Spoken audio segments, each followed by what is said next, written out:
Hey, what's up, guys? Hey, it's Gemini here to do a video I call Gemini Takes a Shit on WrestleMania 27. And this one, excuse me, I got the fucking hiccups. And no, I haven't been drinking MC. I swear. Anyways, just ignore the hiccups. Who cares about that? But anyways, this is a video response to Mr. Stevie Breach. Mr. Yeah, come on. Well, now, Mr. Stevie Breach, he made a video earlier defending WrestleMania. So basically in this video, I'm going to shit all over WrestleMania goddamn hiccups. WrestleMania 27. So, but first, I have on good authority that Breach burns his barbecue in the summertime. And that boy can't barbecue for shit. Now, if you really want to barbecue, I'm more say I'll do chicken, ribs, steak, whatever you want. And I will own Mr. Stephen Q. Breach in barbecuing. So anyways, goddamn hiccups. This video is not about freaking Stevie Breach. Well, it kind of is because he defended WrestleMania 27. Mr. Burn his barbecue boy.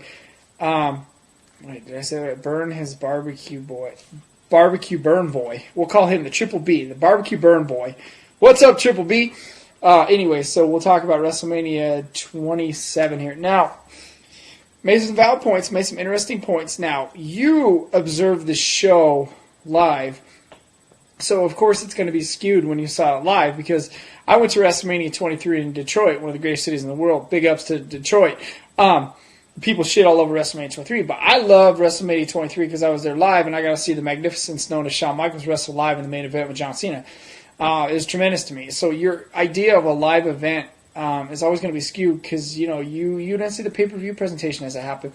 I watched WrestleMania 27, and to me, it looked like another Monday Night Raw. And there was a lot of things on it that really didn't make a whole lot of sense to me. I really didn't like it. I mean, I could start with Jerry the King Lawler and Michael Cole was just awful. I mean, the fans were starting to get pissed. I mean, that needed to go a hell of a lot shorter than it did. That match, I mean, Stone Cold needed to come down, stun Cole in the first 10 seconds and get him the hell out of the ring and let the real wrestlers perform in the ring. I mean, that match sucked. I mean, it was bad. Randy Orton and CM Punk, I give them a tremendous amount of credit. It was a tremendous wrestling match. So there you go. That was one of the high points of WrestleMania 27. Undertaker and Triple H, of course. Words can't describe the magnificence of that match. It was tremendous. Was it as good as WrestleMania 17? I don't think so, but it was way up there. You talked about Alberto Del Rio and Edge in the World Heavyweight title. Wasn't that match first? First on the show? I thought if you won the Royal Rumble, you got a main event WrestleMania or work the opening match. I don't get it. So now if you win the Royal Rumble, you get to work the first match of WrestleMania. Isn't that the same match where the Rockers used to work with the Barbarian and Haku, the first match? And isn't that WrestleMania 6 where the first match was Coco Beware and Rick the Model Martel? But now if you win the Royal Rumble, you get to wrestle Coco Beware? I'm confused. The six-man tag match, Trish Stratus, Snooki, and John Morrison versus Lay Cool and Dolph Ziggler. That is a match that I will fast forward through every single time, other than seeing Snooki, who's hot as fuck. The rest of it I don't want to see. And then you go to Snooki's bisexual. Holy crap. And then you go to the let's see what else we got. Rey Mysterio and Cody Rhodes. Good match. They're elevating Cody Rhodes. I'm not into the guy yet, but, maybe time will tell on Cody Rhodes. I know he's got a young fan base. I understand that. I'm a big fan of his dad's, and hopefully Cody Rhodes can fill in his dad's shoes because his dad's a legend, and Cody's got a long ways to go in my eyes, but he's improving. It's not bad. And then you go to the WWE Championship match. You got The Miz and John Cena. And it's always an honor and a pleasure to see John Cena work a main event at WrestleMania. I'm sure you can appreciate that live. He always has great matches at WrestleMania. But this match just didn't do it for me. Him and The Miz I prefer their match at the Bash 09 over this match. And so the wrestling, and they're going for the championship. And then it ends in a disqualification countout. And then The Rock comes down to the ring and restarts the match. And then The Miz wins. and the matches where they end it and then restart it and end it, restart it, never ever have worked in wrestling. It didn't work at SummerSlam '96 when Vader wrestled Shawn Michaels. It didn't work here, and then of course WrestleMania 27, or they're going at it and the Miz wins, and then the Rock gets in there, and it was great to see the Rock back. That was an exciting moment, and then the show ends with the Rock standing tall and the other two people laid out. And it ends with The Rock, even though he was the host and he didn't do much. But it was great to see him there. But I hate to tell you this, but WrestleMania 27 is always going to be WrestleMania 28's bitch. And it's always going to look like another Raw taping.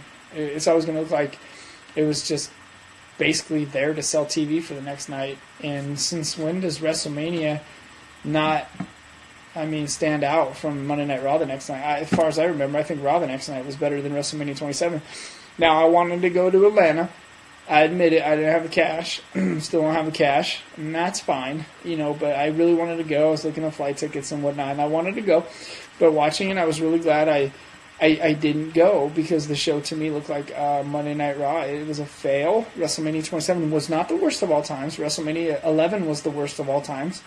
WrestleMania 11 sucked. It was absolutely horrible. Thank God Shawn Michaels saved the day with a great match versus Kevin Nash. But WrestleMania 27 looked like something to sell TV for the next night.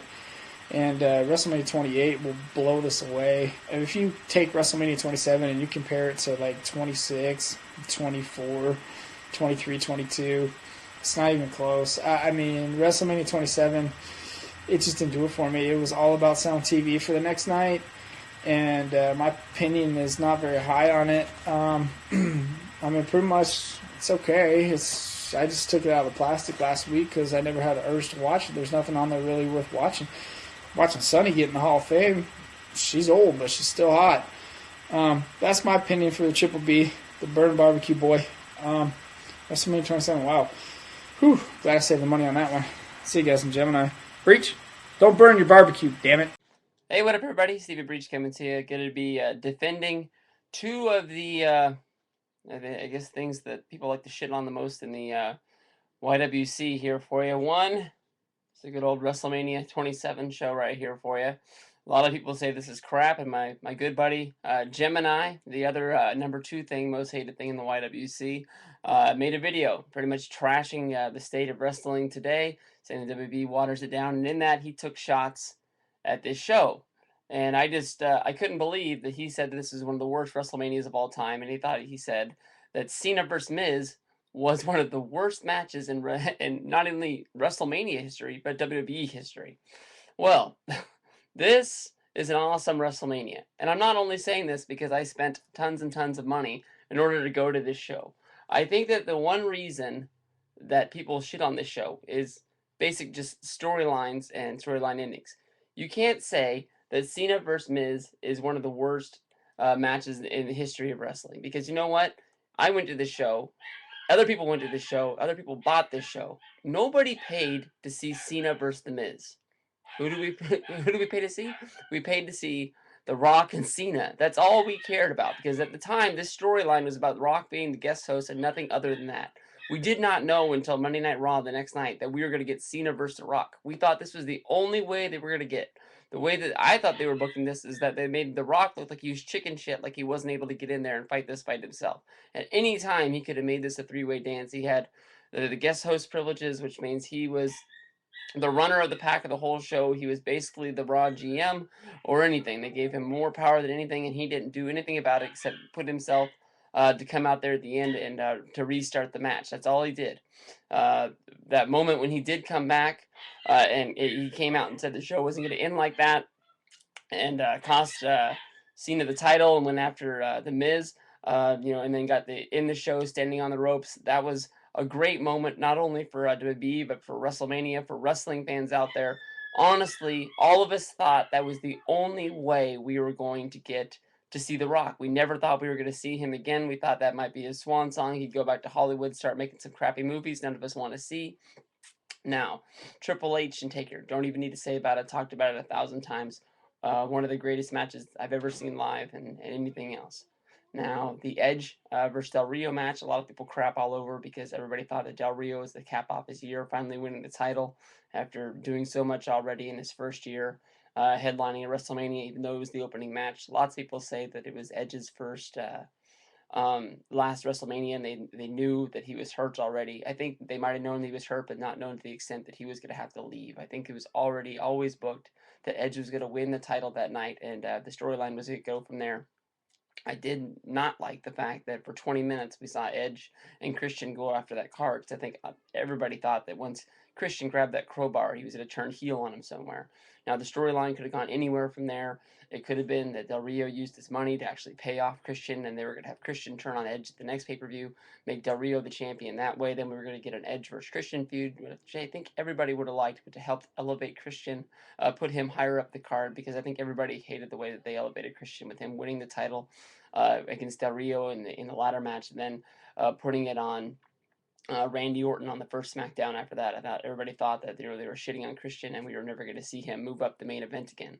Now, if Edge doesn't get hurt, we don't really know whatever happens to Randy Orton. I mean, Randy Orton might have stayed that number 2 guy on Raw, and stayed there, and maybe he wouldn't have moved to SmackDown to be over on Edge's show, or because we all know how much of a fail it was when they moved Edge over there. There is shit on this show. I hate what I call the Core versus SmackDown Dream Team show.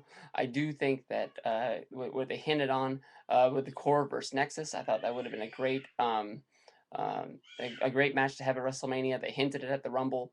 They sort of used the whole Nexus kicked out of the feud with Randy Orton, which made the Randy Orton versus CM Punk match, which is a great match on this show, probably the greatest wrestling style match that's on this show. That made it even better when you finally saw Punk versus Randy Orton go face to face when he tried to slide in the ring to try to save, I think it was Mason Ryan from getting punted, the last guy that was going to be able to help him. Now, you also had Cody Rhodes help get elevated up the card by Rey Mysterio, which is a great match. 2 WrestleManias in a row. Mysterio, a guy that I don't like, but if he puts on a great match, I will give it to him and say, that's a good match, and I respect him for it. I will never pay to see one of his matches just for him. I only have one of his DVDs, and I'm not really looking forward to getting the other ones because I just don't think I can sit down and watch Mysterio after Mysterio after Mysterio. It's just not my thing. But if he does put on a good match like he had with CM Punk, like he had with Cody Rhodes, I will give it to him. Those are 2 great matches to watch that are on here. Let's see, the Cole versus Lawler match. I don't think anybody needed to see that. The only moment out of that that's really good is when Swagger's doing his push-ups, and he gives you that epic Swagger face when the Stone Cold music comes down and him stunning everybody. But this is a good show. I mean, you can't go wrong with this. Pop this in, you will watch this, and you will like it. There's no way in the world this is the worst WrestleMania of all time. There's no way that the Miz versus Cena match is the worst of all time. This is good shit here. I will link the Gemini video because probably a lot of you don't know about his new account. It doesn't really matter. It'll probably be closed if you watch this in a week or not. But that's just the way he does things, and we'll go from there. But thank you very much.